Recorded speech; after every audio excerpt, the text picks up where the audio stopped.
Okay, so this is the box that I generally use. It's a priority mail box. It's free. You just go to USPS.com, click on Postal Store, click on Shipping Supplies, click on Boxes. I usually order the large box, which is 12 by 12 by 8, which is what you're looking at here. This box easily fits 24 regular sized chicken eggs with plenty of room to spare. The other box that I use is 7 by 7 by 6, and that box easily fits 6 eggs with room to spare. Here's the smaller box that I use. Those are the two boxes that I use most of the time, really all of the time. Again, these boxes are free. They're from USPS. They come in quantities of 10 or 25 boxes.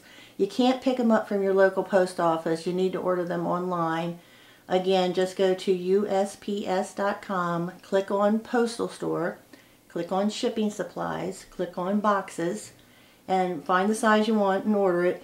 I don't recommend any of the other sizes, and I don't recommend using the flat rate shipping boxes. The flat rate shipping boxes, they just aren't deep enough, and they don't provide enough cushion for the eggs. These boxes ship free to your door and arrive flat, so you'll just need to do some simple assembly, but they're free boxes and they work great. Okay, so you have your flat box. Obviously you need to assemble it a little bit. Pretty simple.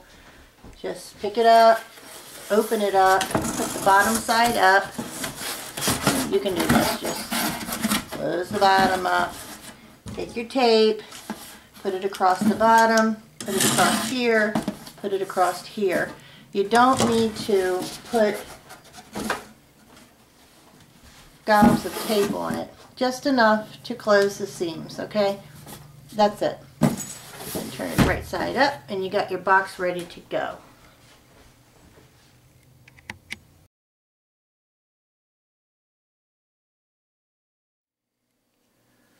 Okay, so after I write fragile on all 4 sides of the box, I go ahead and put my mailing labels on.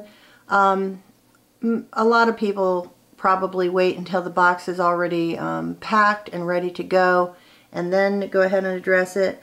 I address mine early because I send out a lot of boxes of eggs, and it just helps me identify the box. I usually write on the inside of the box what's going in it, so it just helps me. So I'm going to do it that way, but you can wait until the end and when you got your eggs all packed up, and then you can put the label on. But this is how I label my boxes. Okay, so this is the labeled box I have. There's no eggs in it yet. I taped it closed a little bit just so it would lay flat. Again, I tend to label my boxes before I pack them because I typically send more than one box in one day, and it just helps me. You can do what you want. Before or after. Again, I put another fragile sign on the top. Some folks say that it doesn't help and that it makes it even worse. I disagree. I do think that it helps, but that's up to you. If you want to put fragile on it, put fragile on it or not. Of course, you want to put the customer's address. And let me see if I can zoom in here and show you one other thing here that I do. You notice that I highlighted or at least I bolded the zip code here. It just helps the postal employees when they're sorting things out. I either make it bigger or I highlight it in some way just so it helps it along its way. Most importantly though, I notify the post office that it's going to. So 01010 post office, 0101 post office, please call customer for pickup. And that way you don't want your eggs rolling around with the mail truck all day long. You want the customer to come to the post office and pick them up.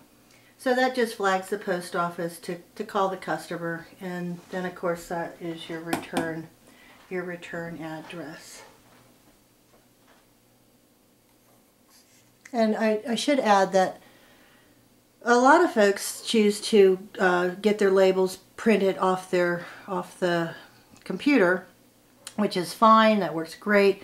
I prefer to take them into the post office. I live within 5 minutes of the post office, so it's super easy for me to go there, and I just prefer doing it that way. But you can weigh them at home and print your own labels up and you know, ship them out your door that way. But I take mine to the post office.